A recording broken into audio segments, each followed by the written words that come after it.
محمد عامر فیاضی بارگاہ رسالت پاک صلی اللہ علیہ وآلہ وسلم میں مدح سرائی کی سعادت حاصل کر رہے تھے، اور میں اپنے ایوان کی بہت ہی مقتدر شخصیت کو ہمارے رہبر و رہنما انہیں دعوت دینا چاہتا ہوں۔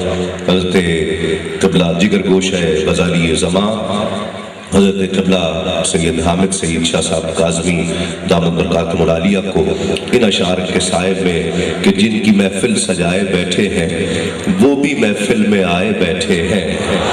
آواز نہیں آ رہی ہے؟ آپ کو آواز آ رہی ہے؟ مجھے آپ کی آواز نہیں آ رہی ہے۔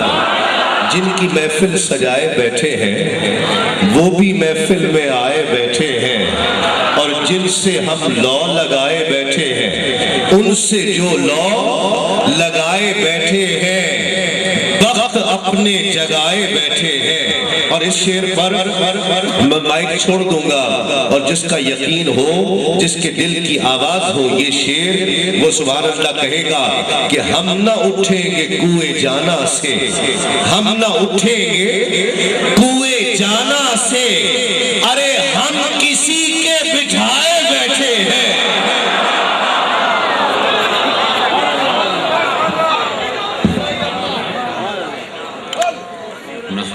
ونصلي ونسلم على رسوله الكريم أما بعد فأعوذ بالله من الشيطان الرجيم بسم الله الرحمن الرحيم ورفعنا لك ذكرك صدق الله العظيم۔ میرے محفل صدر مجلس ذی وقار و ذی احتشام حضرت قبلہ پیر نقیب الرحمن دامت برکاتہم العالیہ، اور سٹیج پر کہکشاں کی صورت ہے، کس کس کا نام لوں، کس کس کا ذکر کروں، سب کی بارگاہ میں محبتوں اور عقیدتوں کا خراج پیش کر کے میں معذرت خواہ ہوں کہ یہ محفل نعت جہاں سوز ہے، ساز ہے، گلا ہے، آواز ہے، ایسے میں ایک بے سر شخص کو برداشت کرنا یقیناً ذوق پر بہت گراں گزرتا ہے۔ بہرحال بہت چند منٹ میں مختصر سی گزارشات اور پھر اجازت۔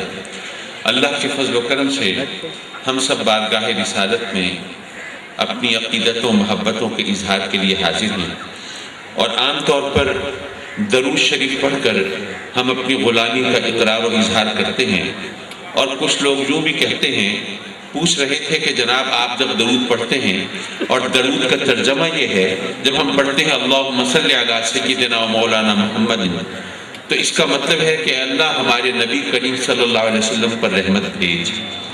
سوال کرنے والے نے سوال کیا کہ آپ تسبیح پڑھتے ہیں اور بار بار کہتے ہیں مولا ہمارے نبی کریم پر رحمت بھیج، تو اللہ آپ کے کہنے سے رحمت بھیجتا ہے یا نہیں بھیجتا؟ اگر بھیجتا ہے تو گویا آپ کا احسان ہوا آقا کریم پر کہ آپ کے کہنے سے اللہ کریم کی رحمتیں آقا کریم پر نازل ہوتی ہیں۔ بھئی آپ اپنے شیخ مرشد کی بارگاہ میں حاضر ہوں، کسی بزرگ کی خدمت میں حاضر ہوں، اور دعا کے لیے التجا کریں اور کہیں کہ حضرت دعا فرمائیے اللہ مجھے اولاد عطا فرمائے، روزی رزق میں برکت عطا فرمائے، وہ رب کی بارگاہ میں التجا کریں اور رب کائنات ان کی دعا کے صدقے میں آپ کو اولاد دے، رزق میں برکت دے، تو ان بزرگ کا احسان تو مانیں گے نا؟ تو جس کی دعا سے کچھ ملتا ہے پھر اس کی احسان مندی تو ہوتی ہے۔ تو سوال کرنے لگے کہ آپ رب کی بارگاہ میں عرض کرتے ہیں مولا ہمارے نبی کریم پر رحمت بھیج، تو کیا آپ کے کہنے سے اللہ رحمت بھیجتا ہے کہ نہیں بھیجتا؟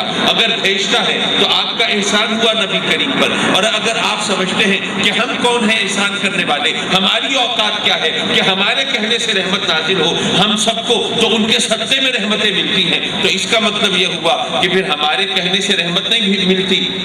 جب نہیں ملتی تو پھر کہنے کی ضرورت کیا ہے؟ حضرات مکرم، یہ طریقہ ہے، یہ بہانہ ہے درود شریف سے روکنے کا۔ میں عرض کروں گا بات کچھ اور ہے۔ حدیث شریف میں آتا ہے دعا قبول نہیں ہوتی جب تک درود نہ پڑھا جائے۔